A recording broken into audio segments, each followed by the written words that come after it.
Hello kids. आज हम आपके मैथ्स में चैप्टर 3 प्रॉफिट एंड लॉस पढ़ेंगे। प्रॉफिट मतलब क्या होता है? फ़ायदा या लाभ। लॉस मतलब होता है नुकसान या काफ़ी सारा कोई चीज़ खो जाना, है ना। तो यहाँ पे हम मैथ्स में इसी प्रकार से प्रॉफिट हुआ या लॉस हुआ, लाभ हुआ या नुकसान, इसे कैसे जानते हैं। तो चलिए एक एग्जांपल देते हैं। Sanjay father has a fruit shop, sorry, है ना। Sanjay's father has a fruits shop. One day his father was writing some calculations on a piece of a paper.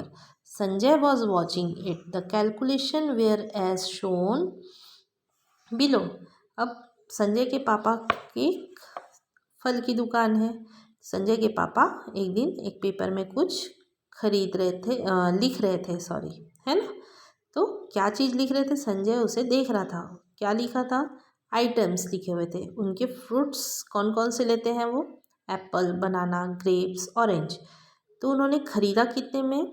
ये 650 रुपीज़, बनानास 300 रुपीज़ का, ग्रेप्स 250 रुपीज़ का और orange 300 rupees का। अब apples को sold कितना किया उन्होंने? 730 रुपीज़ में।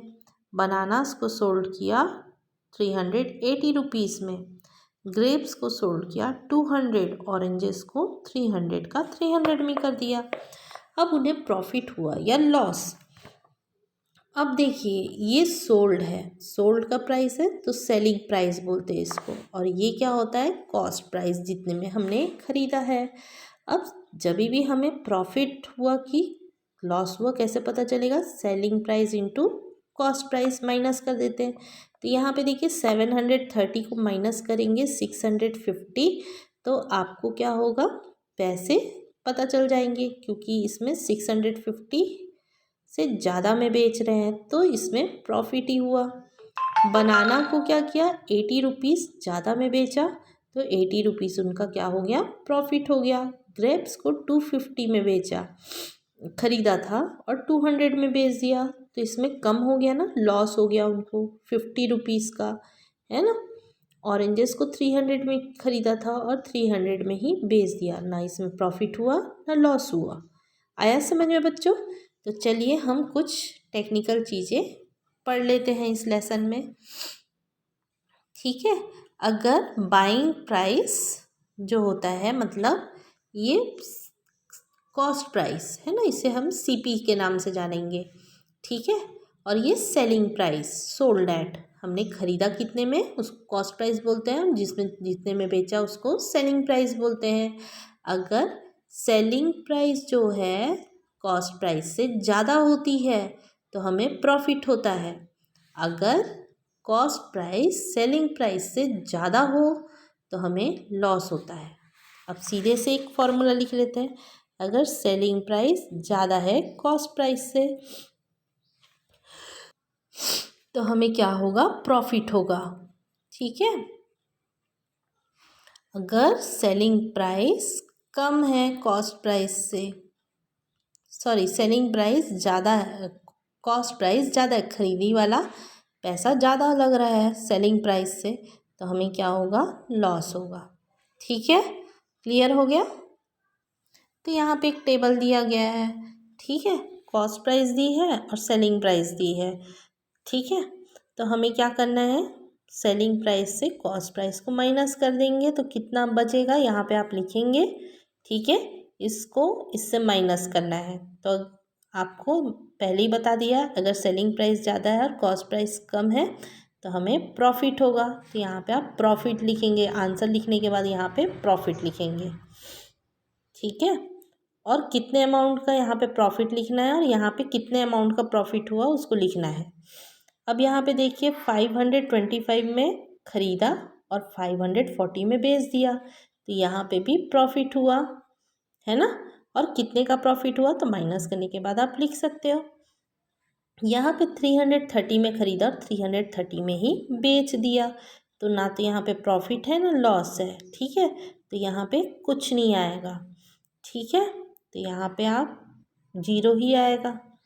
480 में ख़रीदा और 510 में बेच दिया, तो यहाँ पे प्रॉफिट हो रहा है, ठीक है, कितने का प्रॉफिट हुआ तो दोनों को माइनस करके आप यहाँ पे लिख लेंगे। 640 में ख़रीदा और 635 में बेच दिया। तो अब देखिए कॉस्ट प्राइस ज़्यादा हो गया और सेलिंग प्राइस कम हो गया, तो यहाँ पे क्या हो गया, लॉस। कितने का, 5 रुपये का, -5 दिखाएंगे। प्रॉफिट को हमेशा प्लस में दिखाते हैं, माइनस को हमेशा लॉस को हमेशा माइनस में दिखाते हैं। अब यहाँ पे फॉर्मूला दिया गया है, देखिए profit equal to selling price minus cost price, यहाँ पे उल्टा होता है। ठीक है, अब लॉस में क्या होता है, cost price minus selling price हो जाता है, तो लॉस हो जाता है। ठीक है, आप एक एग्जाम्पल दे रहे हैं, देखिए one shopkeeper bot N fan of ₹525 and sold it for ₹575। What is his profit और लॉस। तो अब कॉस्ट प्राइस कितना हो गया, इतना हो गया, सीधा आपको लिखना है cost price of a fan is rupees इतना, selling price of a fan is इतना, the selling price is more than the cost price, so there was a profit. अब ये स्टेटमेंट लिखना बहुत ज़रूरी रहेगा आपके सम में, as profit equal to selling minus cost price. अब आपको पता ऐसे ही चल जा रहा है कि ये ज़्यादा में बेचा और ख़रीदा कम में था, तो प्रॉफिट हो रहा है। अब दोनों को माइनस किया और कितने रुपए का प्रॉफिट है, 50 रुपीज़ का। तो so the shopkeeper made a profit of ₹50। अब सेम एक और एग्जाम्पल दिया है, Balram bought a watch for 330 and sold it for 250, so what was his profit और लॉस। अब कॉस्ट प्राइस कितना हो गया, 330, selling price of a watch कितना हो गया, 250। तो जब सेलिंग प्राइस कम हो कॉस्ट प्राइस से तो क्या हो जाता है, लॉस हो जाता है। तो बलराम को भी लॉस हुआ, लॉस का फॉर्मूला क्या है, loss equal to cost price minus selling price, दोनों को माइनस किया तो कितने रुपए का लॉस हो गया, 80 रुपीज़ का लॉस हो गया है ना। तो हमको फिर आंसर वैसे ही लिखना है। अब यहाँ पे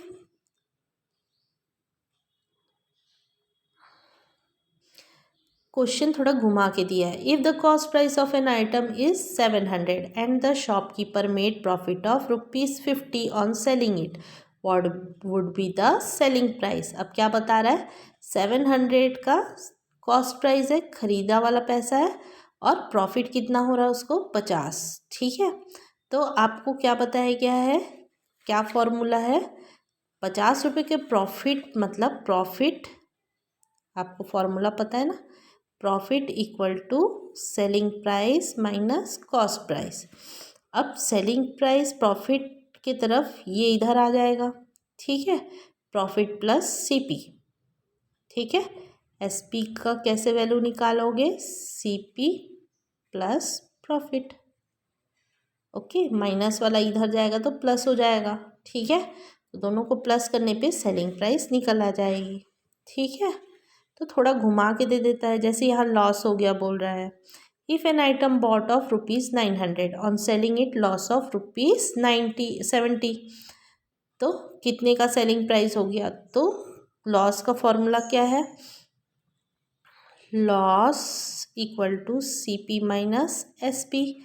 तो अब क्या हो जा रहा है, ये इधर चला जाएगा, है ना, सॉरी सेलिंग प्राइस इधर आ जाएगा, ठीक है, और कॉस्ट प्राइस इधर आ जाएगा, तो माइनस करना रहेगा हमको। ठीक है, तो माइनस हो जाएगा कॉस्ट प्राइस, सॉरी सीपी लिख लेते ना इसको, loss minus CP equal to SP. अब एसपी माइनस में था, यहाँ पे भी एसपी सीपी माइनस में था, ठीक है, इधर गया तो प्लस में हो गया। अब यहाँ पे देखिए, यहाँ एसपी माइनस में है और सीपी प्लस में है, तो इधर जाएगा तो माइनस में आ जाएगा। नाउ सेलिंग प्राइस का फॉर्मूला क्या हो गया, 900 माइनस 70, तो आपका ये सेलिंग प्राइस आ गया। Okay, on selling of an item of ₹560 a shopkeeper makes a profit of ₹70, what would be the cost price। अब cost price निकालने के लिए क्या कर सकते हैं, सेम वही है, आपको यहाँ पे प्रॉफिट बता रहा है ₹70 का और सेलिंग प्राइस बता रहा है ना, तो प्रॉफिट का फॉर्मूला क्या हो गया भाई, profit equal to SP minus CP. ठीक है, तो अब यहाँ पे आपको क्या निकालना है, सीपी निकालना है। ठीक है, तो यहाँ पे क्या हो जाएगा, है ना, CP निकालने के लिए आप क्या करोगे, इसको इधर लेके आएंगे तो CP equal to profit minus SP हो जाएगा, क्योंकि SP प्लस में है ना, और CP माइनस में है तो यहाँ पे माइनस आ जाएगा।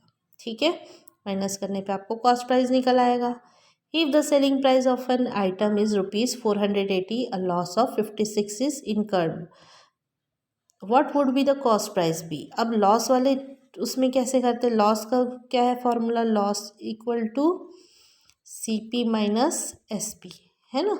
तब यहाँ पे देखिए CP निकालना है आपको, तो CP प्लस में है, SP भी क्या है यहाँ पे माइनस में है, तो लॉस की तरफ जाएगा तो क्या हो जाएगा, प्लस हो जाएगा। ठीक है, माइनस वाला इधर जाता है तो प्लस हो जाता है, ध्यान रखिए, अगर प्लस वाला इधर जाएगा तो माइनस हो जाएगा। तो अब माइनस करने पे आपको CP निकल आया। ठीक है, तो ये सारे एग्जाम्पल्स आपको अपनी कॉपी में क्वेश्चन के साथ लिख के बनाने हैं। Now come to exercise. Cost price दिया हुआ है 136, सेलिंग प्राइस दिया है 143, प्रॉफिट ₹7। तो सेम आपको यहाँ पे प्रॉफिट हो रहा है कि लॉस लिखना है, और यहाँ पे कितने रुपीज़ का प्रॉफिट या लॉस हो रहा है। ठीक है, same fill in the blanks वैसे ही बनाना है। ठीक है, selling price 725, cost price 650, so profit और लॉस, तो आपको यहाँ पे लिखना है प्रॉफिट या लॉस, है ना। तो प्रॉफिट कितने का हुआ वो भी लिखेंगे।